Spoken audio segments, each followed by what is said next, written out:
ಗೆಳೆಯರೆ, ಪೆಸಿಫಿಕ್ ಸಮುದ್ರದ ಮಧ್ಯೆ ಯಾವುದೇ ರೀತಿ ಮನುಷ್ಯ ಸಂಪರ್ಕನೇ ಇಲ್ಲದೆ ಇರುವಂಥ ಒಂದು ಚಿಕ್ಕ ದ್ವೀಪ ಇದೆ. ಇದೆಷ್ಟು ಚಿಕ್ಕ ದ್ವೀಪ ಅಂದರೆ ನಮ್ಮ ಬೆಂಗಳೂರಿನ ಕಾಲು ಭಾಗದಷ್ಟೇ ಇದರ ಗಾತ್ರ ಇದೆ.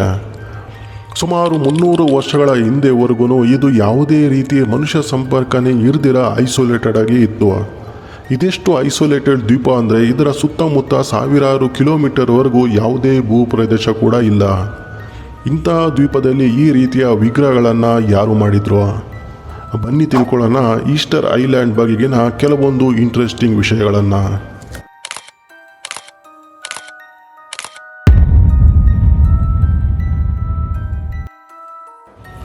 ಈ ಭೂಮಿ ಮೇಲೆ ರಹಸ್ಯವಾದ ನಿಗೂಢವಾದ ಜಾಗಗಳಿಗೆ ಯಾವುದೇ ಕೊರತೆ ಇಲ್ಲ. ಅಂಥ ನಿಗೂಢವಾದ ಜಾಗಗಳಲ್ಲಿ ಒಂದು ಈ ಈಸ್ಟರ್ ಐಲ್ಯಾಂಡ್. ಸುಮಾರು 300 ವರ್ಷಗಳ ಹಿಂದೆ ಅಂದರೆ 1722ರಲ್ಲಿ ಯುರೋಪ್ನ ಜಾಕಬ್ ರಾಗ್ವಿನ್ ಎಂಬವನು ಈ ಐಲ್ಯಾಂಡ್ಗೆ ಫಸ್ಟ್ ಟೈಮ್ ಕಾಲಿಡ್ತಾನೆ. ಅವನು ಸಮುದ್ರದ ಮಧ್ಯೆ ಹೋಗ್ಬೇಕಾದ್ರೆ ದಾರಿ ತಪ್ಪೋಗಿ ಈ ಐಲ್ಯಾಂಡ್ಗೆ ಕಾಲಿಡ್ತಾನೆ. ಆದರೆ ಯಾವಾಗ ಜಾಕಬ್ ಈ ದ್ವೀಪಕ್ಕೆ ಕಾಲಿಡ್ತಾನೋ ಅವನಿಗೆ ಸಮುದ್ರದ ದಡದಲ್ಲಿ ಈ ರೀತಿ ಲೈನಾಗಿ ನಿಂತಿರೋ ವಿಗ್ರಹಗಳು ಕಾಣಿಸುತ್ತೆ.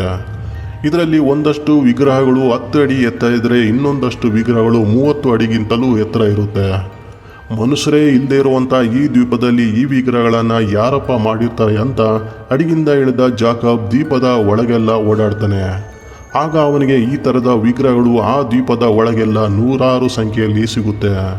ಅದರಲ್ಲಿ ಒಂದಷ್ಟು ಸ್ಟ್ರೈಟಾಗಿ ನಿಂತಿದ್ರೆ ಇನ್ನೊಂದಷ್ಟು ನೆಲಕ್ಕೆ ಬಿದ್ದು ಮಣ್ಣಲ್ಲಿ ಉದುಗೋಗಿರುತ್ತೆ. ಹಾಗೆ ಒಳಕ್ಕೆ ಹೋದ ಜಾಕಬ್ಗೆ ಅಲ್ಲಿ ಒಂದಷ್ಟು ಬುಡಕಟ್ಟು ಜನ ಕೂಡ ಸಿಗ್ತಾರೆ. ಆದರೆ ಅವ್ರಿಗೂ ಕೂಡ ಆ ವಿಗ್ರಹಗಳು ಯಾವಾಗಿಂದ ಇದೆ, ಎಲ್ಲಿಂದ ಬಂತು, ಹೇಗೆ ಬಂತು ಅನ್ನೋದು ಗೊತ್ತಿರಲಿಲ್ಲ. ಅವರೆಲ್ಲ ಆ ದ್ವೀಪನ ರಾಪಾ ನೂಯಿ ಅಂತ ಕರಿತಿದ್ರು. ಆದರೆ ಜಾಕಬ್ ಆ ದ್ವೀಪಕ್ಕೆ ಕಾಲಿಟ್ಟ ದಿನ ಈಸ್ಟರ್ ಸಂಡೇ ಆಗಿದ್ದರಿಂದ ಅವನು ಈ ದ್ವೀಪಕ್ಕೆ ಈಸ್ಟರ್ ಐಲ್ಯಾಂಡ್ ಅಂತ ಹೆಸರಿಡ್ತಾನೆ.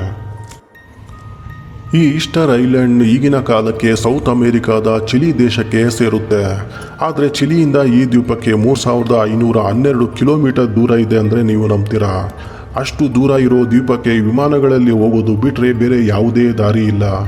ಅಲ್ಲಿಗೆ ಹೋಗಬೇಕು ಅಂದ್ರೂ ನಿಮಗೆ 5 ಗಂಟೆ ಟೈಮ್ ಹಿಡಿಯುತ್ತೆ. ಈ ದ್ವೀಪಕ್ಕೆ ಎಲ್ಲದಕ್ಕಿಂತ ಹತ್ತಿರ ಇರೋ ದ್ವೀಪ ಅಂದರೆ ಇದು ಪೀಟ್ರಾಯ್ಲ್ ಐಲ್ಯಾಂಡ್. ಅದು ಕೂಡ 2075 ಕಿಲೋಮೀಟರ್ ದೂರ ಇದೆ. ಅಲ್ಲಿ ಒಬ್ಬ ಮನುಷ್ಯ ಕೂಡ ಇರೋದಿಲ್ಲ. ಮನುಷ್ಯರಿರುವಂಥ ಅತ್ಯಂತ ಹತ್ತಿರದ ದ್ವೀಪ ಅಂದರೆ ಅದು ಮ್ಯಾಂಗ್ರೋವಾ ಐಲ್ಯಾಂಡ್. ಅದು ಕೂಡ 2600 ಕಿಲೋಮೀಟರ್ ದೂರ ಇದೆ. ಅಲ್ಲಿ ಸ್ವಲ್ಪ ಬುಡಕಟ್ಟು ಜನ ಇರ್ತಾರೆ. ಆದರೆ ಇದು ಚಿಲಿ ದೇಶಕ್ಕಿಂತ ಹತ್ತಿರ ಇರುವಂಥ ಮನುಷ್ಯರಿರೋ ದ್ವೀಪ. ಅಂದರೆ ನೋಡಿ, ಈ ಈಸ್ಟರ್ ಐಲ್ಯಾಂಡ್ನ ಸುತ್ತಮುತ್ತ 2600 ಕಿಲೋಮೀಟರ್ವರೆಗೂ ಒಬ್ಬ ಮನುಷ್ಯ ಕೂಡ ಇರೋದಿಲ್ಲ. ಹಾಗಾದರೆ ಇಂಥ ಐಸೋಲೇಟೆಡ್ ದ್ವೀಪದಲ್ಲಿ ಈ ಥರದ ವಿಗ್ರಹಗಳನ್ನು ಯಾರು ಮಾಡಿದ್ರು? ಯಾಕೆ ಮಾಡಿದ್ರು? ಇದನ್ನು ನಿಜವಾಗಲೂ ಮನುಷ್ಯರೇ ಮಾಡಿದ್ರ ಅಥವಾ ಬೇರೆ ಗ್ರಹದ ಜೀವಿಗಳು ಬಂದು ಇಲ್ಲಿ ಈ ವಿಗ್ರಹಗಳನ್ನು ಮಾಡಿದ್ರ ಅನ್ನೋದೇ ಇಲ್ಲಿ ದೊಡ್ಡ ಪ್ರಶ್ನೆ. ಇನ್ನು ಈ ಈಸ್ಟರ್ ಐಲ್ಯಾಂಡ್ನಲ್ಲಿ ಸಿಕ್ಕಿರುವಂಥ ವಿಗ್ರಹಗಳ ಬಗ್ಗೆ ಹೇಳೋದಾದರೆ ಇವುಗಳನ್ನು ಅಲ್ಲಿನ ಜನ ಮೊವಾಯಿ ಅಂತ ಕರೀತಾರೆ. ಇವು ನೋಡೋದಕ್ಕೆ ವಿಚಿತ್ರವಾಗಿ ಕಾಣಿಸುತ್ತೆ. ಉದ್ದ ಮುಖ, ಉದ್ದವಾದ ಮೂಗು, ಶಾರ್ಪ್ ಚಿನ್ ಮತ್ತು ಚಿಕ್ಕ ತಲೆ. ಇವಕ್ಕೆ ಒಂದಷ್ಟು ವಿಗ್ರಹಗಳಿಗೆ ಕಣ್ಣುಗಳಿದ್ದರೆ ಇನ್ನೊಂದಷ್ಟು ವಿಗ್ರಹಗಳಿಗೆ ಕಣ್ಣುಗಳಿಲ್ಲ.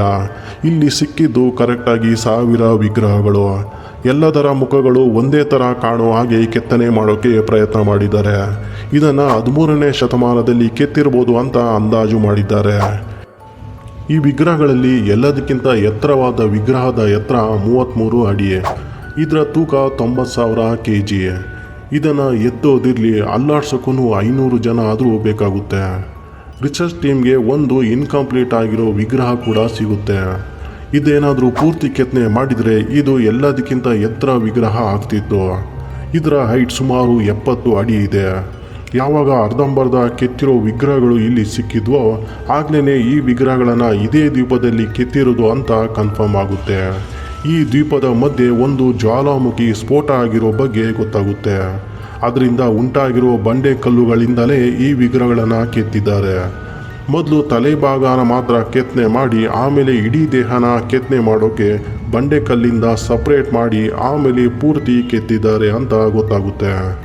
ಎಲ್ಲ ಓಕೆ, ಆದರೆ ಇದನ್ನು ಹೇಗೆ 4-5 ಕಿಲೋಮೀಟರ್ ದೂರವರೆಗೂ ಸಾಗಿಸಿ ಸಮುದ್ರದ ದಡದವರೆಗೂ ತಗೊಂಡು ಹೋಗಿರ್ಬೋದು ಅನ್ನೋದೇ ರಿಸರ್ಚ್ ಟೀಮ್ಗಿದ್ದ ದೊಡ್ಡ ಪ್ರಶ್ನೆ.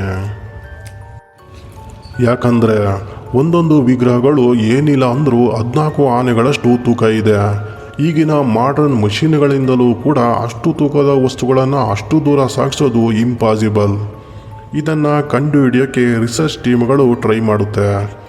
ಆಗ ಎಲ್ಲ ವಿಗ್ರಹಗಳಲ್ಲಿ ಕಾಮನ್ ಆಗಿ ಕಂಡು ಬಂದಿದ್ದು ಏನಂದರೆ, ಇಳಿಜಾರು ಜಾಗಗಳಲ್ಲಿ ವಿಗ್ರಹಗಳು ಮುಖಭಾಗವಾಗಿ ಬಿದ್ದಿರುತ್ತೆ ಮತ್ತು ಎತ್ತರಕ್ಕೆ ಹೋಗೋ ಜಾಗಗಳಲ್ಲಿ ವಿಗ್ರಹಗಳು ಬೆನ್ನಿನ ಕಡೆ ಬಿದ್ದಿರುತ್ತೆ.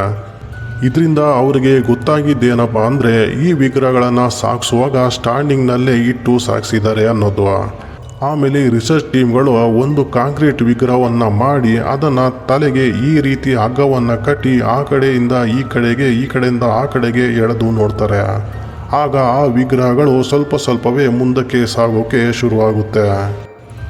ಇದೇ ರೀತಿ ಆ ಕಾಲದ ಜನ ಈ ವಿಗ್ರಹಗಳನ್ನು ಒಂದು ಕಡೆಯಿಂದ ಇನ್ನೊಂದು ಕಡೆಗೆ ಸಾಗಿಸಿದ್ದಾರೆ ಅನ್ನೋದು ಗೊತ್ತಾಗುತ್ತೆ.